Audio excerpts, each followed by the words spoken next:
Do a psalm for today. Glad to see you. Jesus is Lord, reminding you that He's great and faithful and ever-present help in the time of trouble.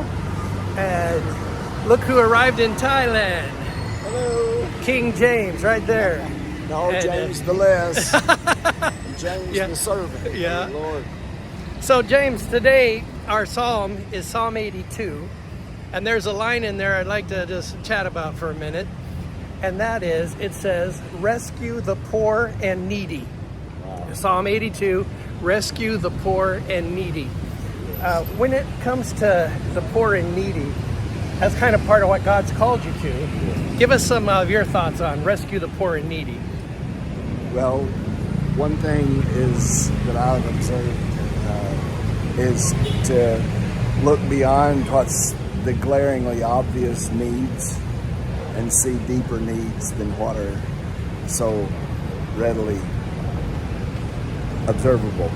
And to rescue is, as to rescue someone that's drowning, you have to, they have to not fight you. You have to be willing. And so, but to extend that hand, I'm so glad the Lord reached out to me. I'm so thankful. Yeah, me too. While you were talking, James, I was thinking of the floods around the world and the line in the song that says, I was sinking deep in sin, far from the peaceful shore. And so America and Thailand, both two places I'm kind of aware of, they've run to help people who were sinking in water. But there's not the same kind of urgency for something more important than the physical life, which is the spiritual life.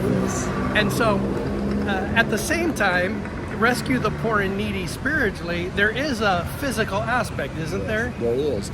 Well, Jesus, wasn't Jesus on this instance, but James talks about, why do we talk about how much we love God, but if we don't give people things that are needful for their bodies, how does the love of God really dwell in us? And so it's that reality that motivates us to combine the both. You can go to extreme either way, but I think Jesus demonstrated the balance. He fed the 5,000 and he met their physical needs in that way, but then he preached the word to them. One of the things we get blamed for is like prosperity gospel. Well, there is prosperity in the gospel. Well, the same thing with social gospel. They say, well, we don't do social. That's the social gospel. The truth is, there is social in the gospel.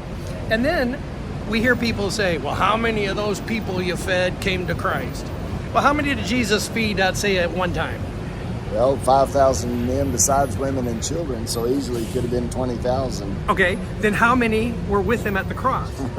Right? Very few. Jesus didn't measure the same way we measured.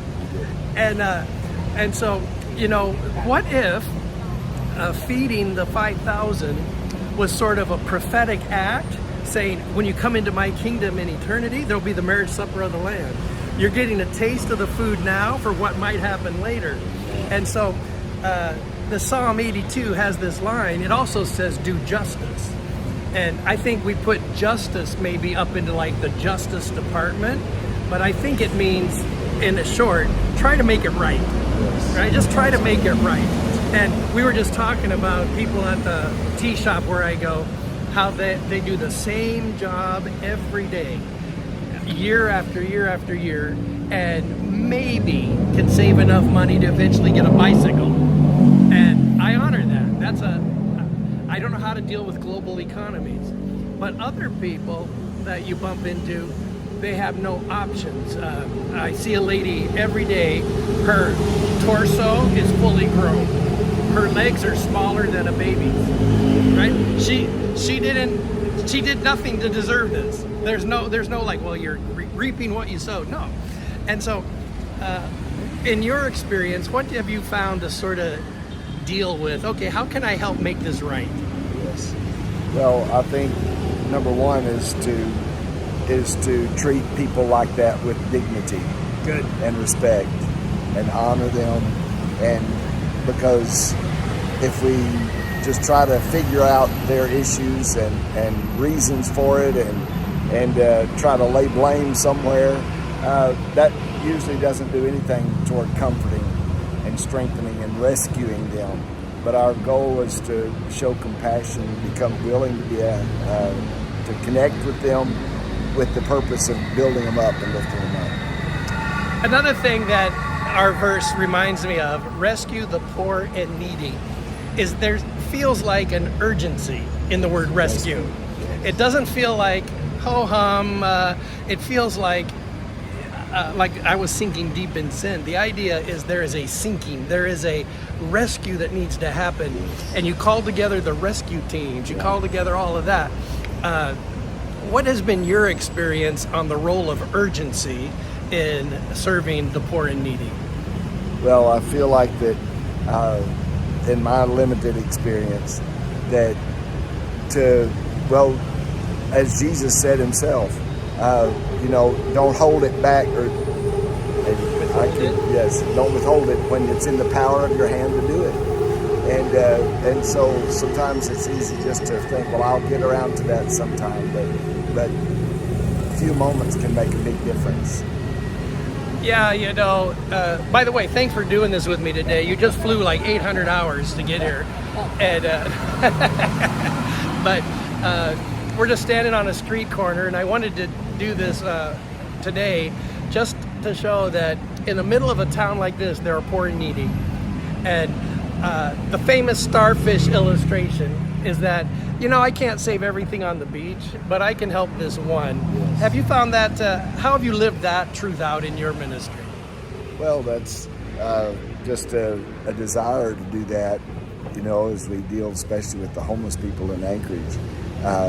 That's, we can't address the whole issue, but we try to help the one at a time, and those that God allows us to be in connection with, and do what we can. That's what Jesus commended Mary as she wiped Jesus' feet and anointed him for his burial ahead of time, probably without fully understanding even herself what she was doing and the value of what she was doing. But Jesus said, tell this story everywhere the gospel comes, that she did what she could while she could. And I want to be that way. So one thing that, as we wrap up, is that I notice Americans, or in America, we have tried to institutionalize help. And rescue the poor and needy means set up a structure. And I'm not challenging that.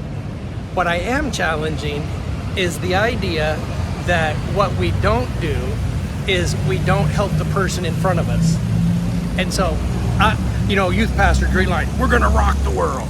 I don't think you or I have rocked the world, but we can help the person in front of us. And I think that one time I heard an ad in Anchorage, it said, the needs of the homeless are more than any one of us can do, so contribute to this ministry. Which then sort of gives the idea, maybe I don't need to contribute to this ministry myself, my time and resources. And so, what do you think of the idea? I can't help the whole world, but I can be the world to the person that's in front of me. What do you think of that? I love that concept, that idea, because that's what I believe. The scripture speaks about the rich man and Lazarus in Luke chapter 16, and the specific example that Jesus gave was of a man who had adequate resources that did not help the man right in front of him, laid at his gate every day. Right. And Jesus spoke very strongly about how that was taken by him. And I just pray that God would help me to see that one at my gate, so to speak, and help him. Fantastic. We love you guys. We like to stay under 10 minutes. We're at 9 minutes and 27 seconds at the moment. So let me give you a shot of the road behind us there. That's I think that's King Rama IX Road. And